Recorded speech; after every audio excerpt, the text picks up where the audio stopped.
La pluie et le vent du week-end dernier ont eu raison de 2 beaux collages qui ont disparu. C'est dommage, mais on en profite pour vous les montrer quand même.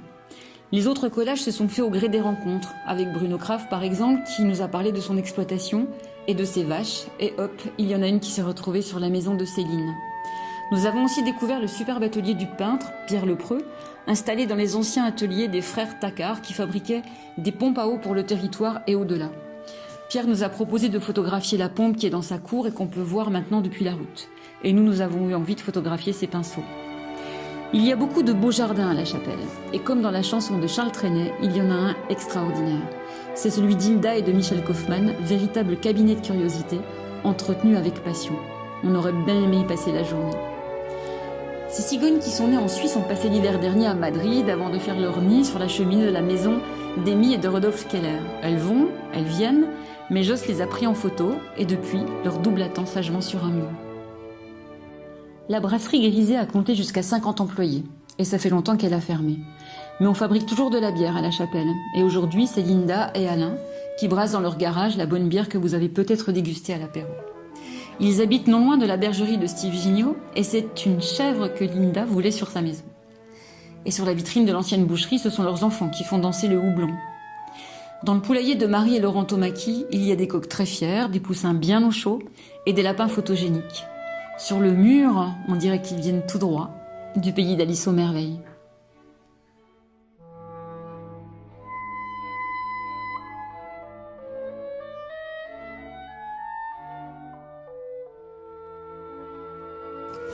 Quand Céline, qui a été notre guide depuis le début de ce projet, nous a appris un beau matin qu'il existait encore un cinéma paroissial, fermé depuis longtemps, nous avons tout de suite voulu le voir et c'est Gérard Philippe, le sympathique employé de la mairie, qui nous a ouvert ses portes. Nous avions trouvé la star de notre projet. Nous avons rêvé d'y faire une projection à l'ancienne, mais pour des raisons de sécurité, cela n'a pas été possible. Marcel, Jean-Louis, les anciens projectionnistes, et Janine, l'ancienne caissière et doyenne du village, nous ont raconté son histoire. Nous avons quand même décidé de l'ouvrir et de lui refaire une beauté pour que ceux qui le connaissent déjà y retrouvent leurs souvenirs et que ceux qui ne l'ont jamais vu le découvrent dans son jus.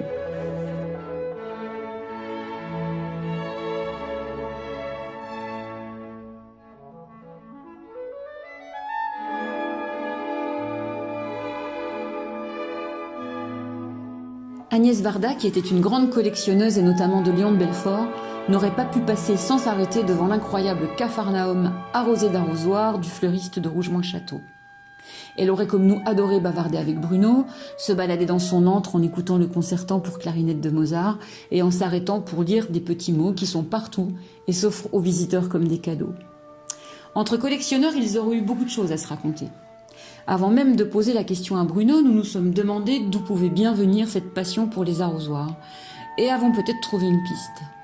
Elle remonterait au XIXe siècle, plus précisément en 1895, quand les frères Lumière ont immortalisé sur pellicule Le jardinier de l'arroseur arrosé. Avec ce petit film de 49 secondes, ou plutôt de 17 mètres, Louis et Auguste venaient de réaliser le premier gag de l'histoire du cinéma. Quant au jardinier, il n'y a pas de doute, c'est très certainement un ancêtre lointain de la famille de Bruno. Regardons cela ensemble.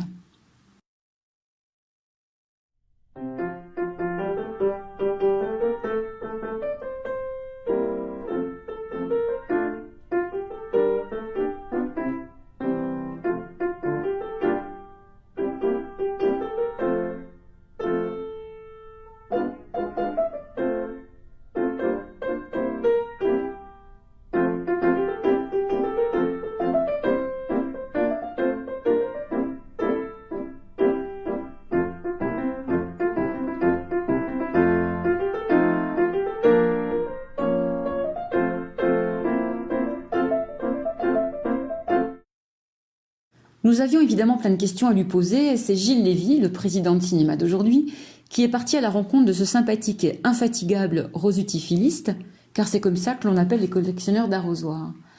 Infatigable car il en possède quand même 900. D'ailleurs, on vous laisse les compter.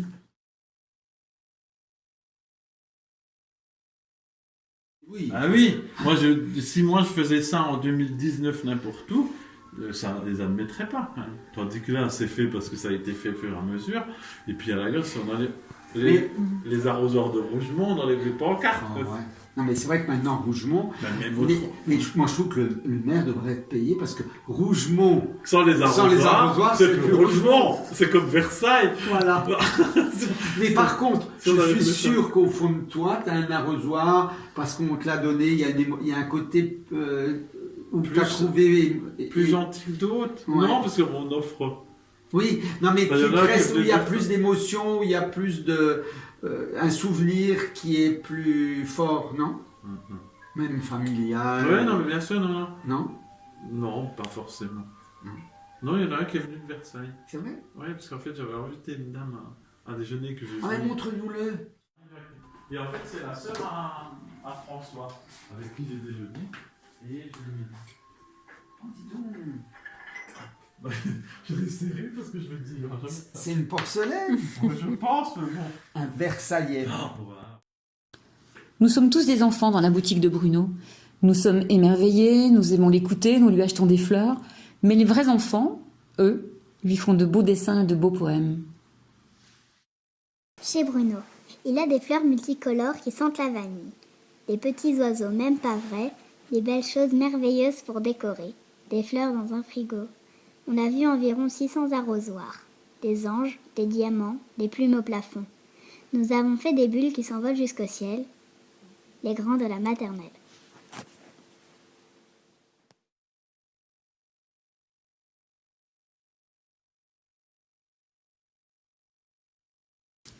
Dans son film Les glaneurs et la glaneuse qui a déjà 20 ans, Agnès Varda déplore entre autres le gâchis des pommes de terre qui sont mal calibrées et restent par centaines de kilos à pourrir. Le tournage, on a été suivre un camion qui déversait et on a vu qu'il y avait des gens qui venaient ramasser les patates déversées puisqu'elles sont trop grosses, trop petites, mais elles sont évidemment des patates mangeables.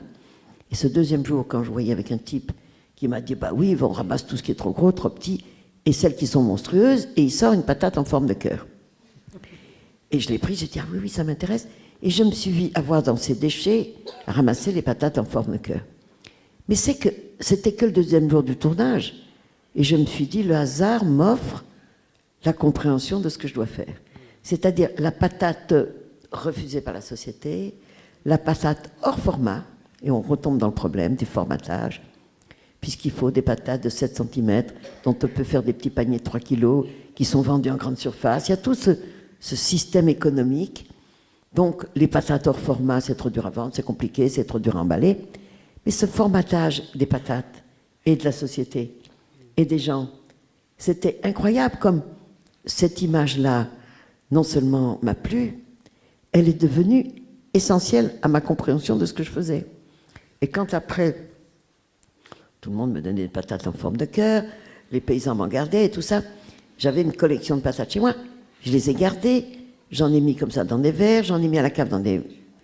Et qu'est-ce qui s'est passé? C'est que 2 ans après, 1 an après, ces patates ratatinées, toutes avaient regermé. Elles avaient fait des grandes radicelles, ceux qui étaient à la cave, les autres avaient fait des germes.